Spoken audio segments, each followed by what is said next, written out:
उपकार भाई को जय भीम।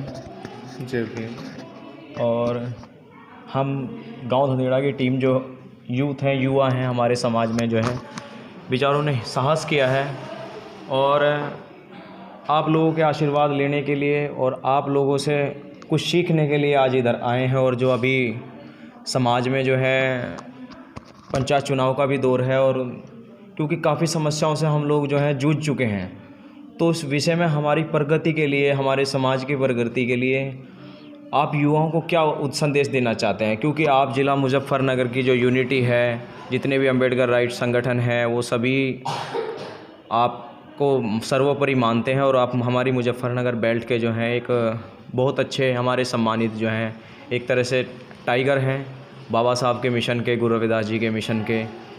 तो उस कुछ विषय में बाबा साहब के मिशन के बारे में और सामाजिक संदेश, जो हमारा रैदास समाज है, इतनी बहुसंख्यक जो बेल्ट है हमारी ज़िला मुजफ्फरनगर की, तो लेकिन जब सामाजिक स्तर होता है तो हम लोग बिखरे हुए क्यों हैं? उसके विषय में आप कुछ अपने विचार रखें। सबसे पहले तो बहुत बहुत धन्यवाद मित्र सेन भाई आपका। जी जी। आपने अपना कीमती समय निकाल करके यहाँ मेरा इंटरव्यू करने का काम किया, और आपके सभी दर्शकों को मेरी ओर से सादर जय भीम, जय गुरुदेव। जैसा आपने कहा कि भाई अभी हाल ही में ग्राम पंचायतों के चुनाव हैं जी। बिल्कुल, मैं इस चीज़ को लेकर के बहुत ही ज़्यादा सजग हूँ। मेरा मानना है कि जो ग्राम पंचायत चुनाव होते हैं वो नींव होते हैं जी। और ये आपने पढ़ा भी होगा, सुना भी होगा कि किसी इमारत की अगर नींव मजबूत होगी तभी वो इमारत अच्छी या आधारशील बन सकती है। जी जी।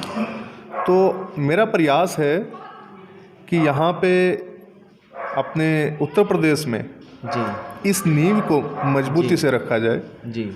और इस चुनाव को बहुत ही जिम्मेदारी के साथ, बहुत ही सजगता के साथ हम लोग लड़ें, या हम लोग जो है उसमें अपना हिस्सा दें, कंट्रीब्यूशन करें। हमारा प्रयास बहुत ज़्यादा है।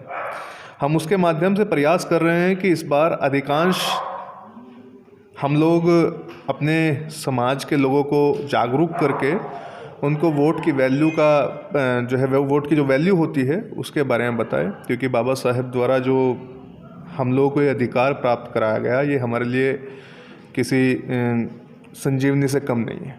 तो जैसे ये अभी चुनाव सर पे आए हैं, अभी आरक्षण भी घोषित होने वाला है, तो ये जो दूसरे अन्य समाज के लोग हैं, केवल हमारे समाज को इस्तेमाल करने के लिए, इनको बर्बाद करने के लिए, इनके युवाओं को बर्बाद करने के लिए इनके बीच आकर के शराब भी बांटते हैं, इन्हें नशे की लत में डालते हैं। जो नए नए लड़के हैं उनको भी पटाख अपने अंदर में लेकर के, उनको भी दावत शावत खिला करके उनको भी बर्बाद करने का काम करते हैं। उसके विषय में आप कुछ कहें कि उनको कैसे रोका जाए अपने समाज को? इसको बंद कर दो।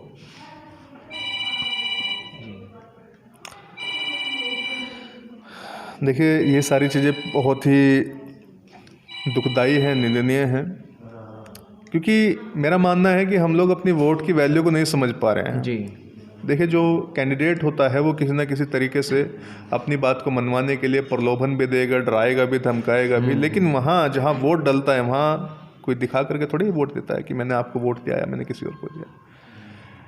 तो कहने का मतलब यही है कि जब तक जागरूकता नहीं आएगी, देखिए सबसे पहली बात तो ये है कि हमें दिखना चाहिए, हमें खुद को पता लगना चाहिए कि हमारा जो प्रतिनिधित्व है, जी जी, जो व्यक्ति हमें वोट खरीदने के लिए आएगा, हमारी वोट खरीदने के लिए आएगा, या जो व्यक्ति हमें डराने का, धमकाने का काम करेगा, वो कहाँ तक हमारे विकास का काम कर सकता है, हमारी कहाँ तक जो है सुन सकता है।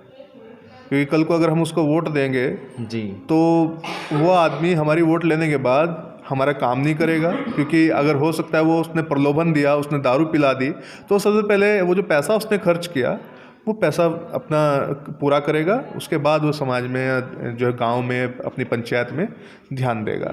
तो ये समाज को सोचना चाहिए कि जो आदमी आपकी वोट खरीदने का काम कर रहा है जी जी, वो आपके विकास में कभी कोई सहयोग नहीं करेगा, वो आपकी बात नहीं सुनेगा। तो समाज को वोट बेचने से बचना चाहिए। और मैं कहूँगा, जो आदमी आपको दारू पिलाने का काम करता है उसका बहिष्कार करें, उसको जो है उस कैंडिडेट को आप पूर्ण रूप से उसका बहिष्कार करके उसको भेज दें। और अभी हमने देखा है जो कुछ ऐसे लोग भी आएंगे, बड़ी अपनी मूंछों को ताव देते हैं, बड़े चिट्टे कल्प वाले कुर्ते पहन करके आएंगे, जो वैसे तो हमारे चमार रैदासी समाज के लोगों से बड़ी नफ़रत करते हैं, बड़ा उनको गिट्टल और अपशब्दों से बोलते हैं। अभी आएंगे, अपनी पगड़ियाँ भी रखेंगे, कहेंगे भाइयों हम तो 36 बिरादरी के साथ हैं, आप हमारे भाई हैं, हमें वोट दें, ये करें वो करें। लेकिन उनका फीडबैक जो है बाद में हम देखते हैं कि जैसे 2 अप्रैल का आंदोलन हुआ था, आप उसके इधर